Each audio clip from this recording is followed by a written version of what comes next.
Hey everyone, Angelo here, Hollywood filmmaker, greatest screenwriter in the history of the world, recovering homeless guy. Just want to give an update to followers on how they can help themselves and how they can make the world a better place, and also just what I'm doing. I'm trying to make more videos. I've been so busy. So this weekend, I just thought it's a weekend of communist action, which kind of every weekend is for me. And so what's that mean? Well, the best way, one of the best ways, I'd say, to defeat capitalism and to defeat lowlives like City Council member in Culver City, Albert Vera, is to live well. So when I slept last night, I woke up kind of dehydrated. I have really weird dreams when I'm dehydrated. Like I dreamed some kind of like quasar or something was flying through the universe, like through the cosmos, and hit a giant ape and shattered it, and then was going to kill all life on Earth. Um, But anyways, and I woke up like super thirsty.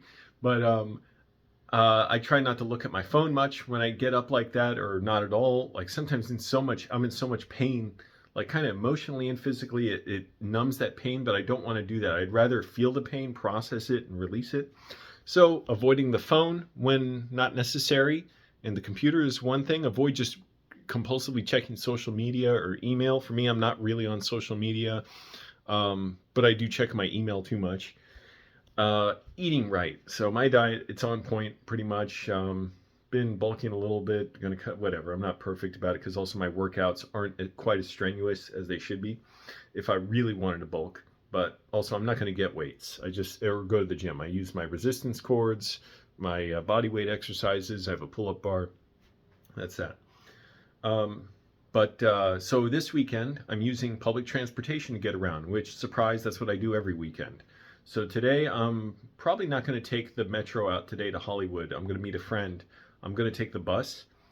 And I'm lucky I could just walk from my apartment to the bus stop and go there. But Mayor Karen Bass, shame on her. Good God, I hate these Democrats who keep selling out their constituents for right-wing policies. She is proposing a budget to gut LA Department of Transportation, like Department of Parks Projects or whatever, something like that, several other departments that would mean for less safe streets, more traffic congestion, less street repavings, more broken sidewalks. Sidewalks are going to be neglected even more, which they're barely even fixed now. Around my neighborhood, there is such ludicrously broken sidewalks that are impassable on wheelchairs, and they're not much more passable just on foot for someone who's able-bodied like me. This city should be ashamed of themselves for that, while billions go to the police and their 17 or 19 helicopters to terrorize people, to jails and prisons, which terrorize people, where police can assault people living in the jails and prisons, including teenagers in custody, and sexual assault, by the way.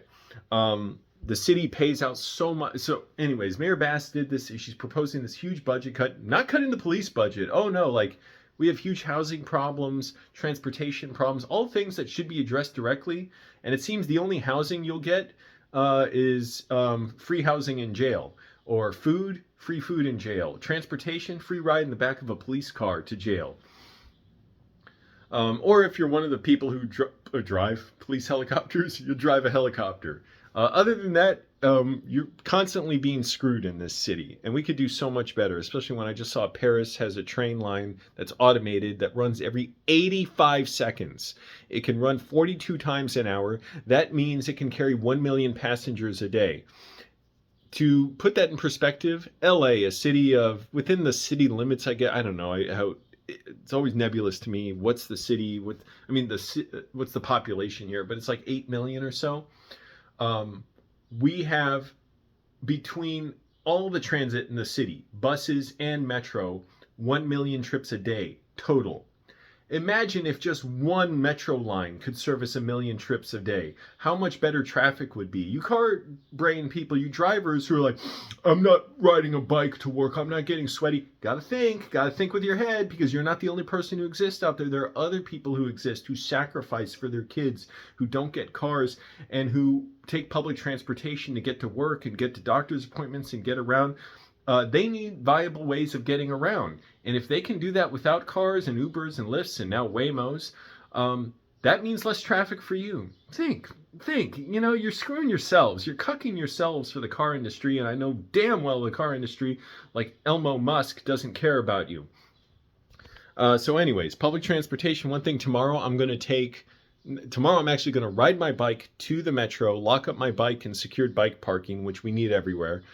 And I'm lucky I'm close to like one of the few secured bike parking areas, bike parking stations in LA.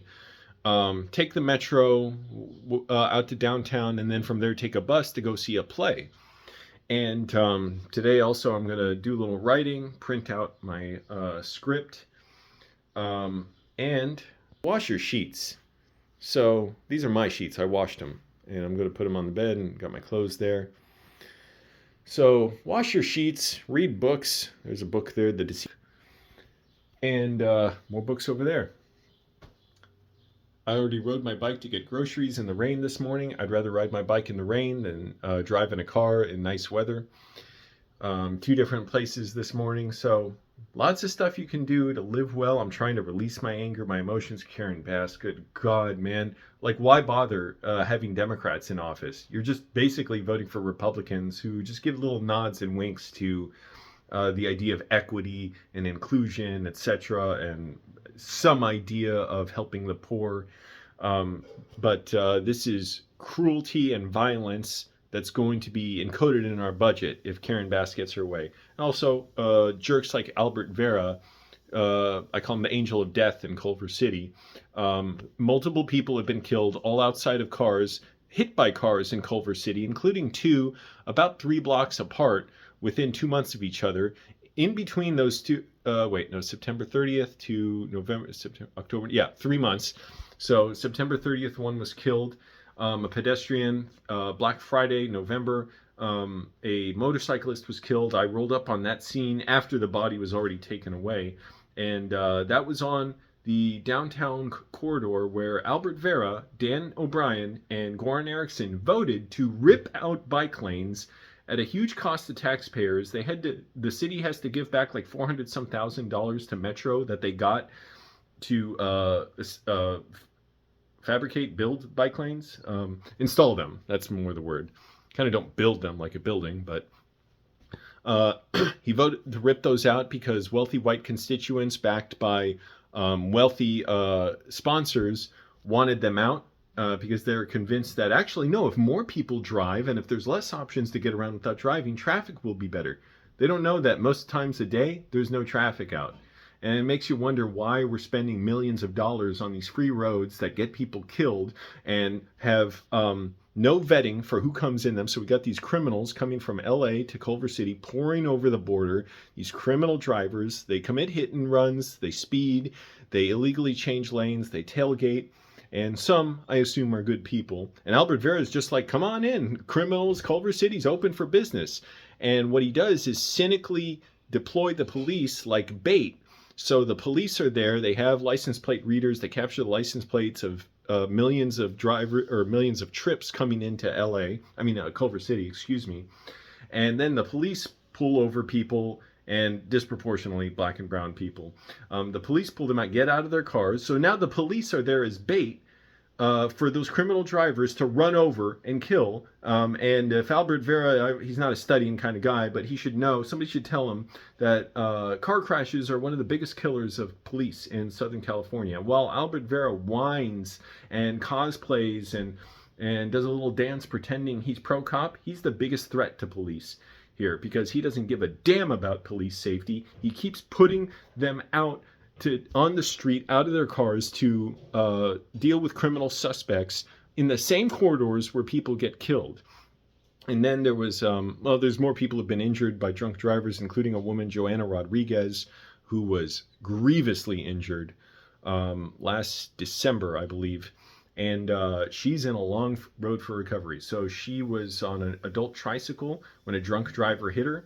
And I understand she was unconscious for a few days. She had to GoFundMe. I donated once for me and once for Dan O'Brien, that prick killer who wants some safe streets, some not safe streets. He's not as ideologically committed to killing or saving people. He reserves the right to kill or maim or save people as is practical based on where you need to get around in a car faster than the people who don't count, like Joanna Rodriguez, who damn well does count. I don't know her, but I looked at the GoFundMe updates. She is in horrible pain, delirious amounts of pain, so isolated. Her mental health is suffering. She still can't taste or smell as of her last update. She's going to be out of work for a year.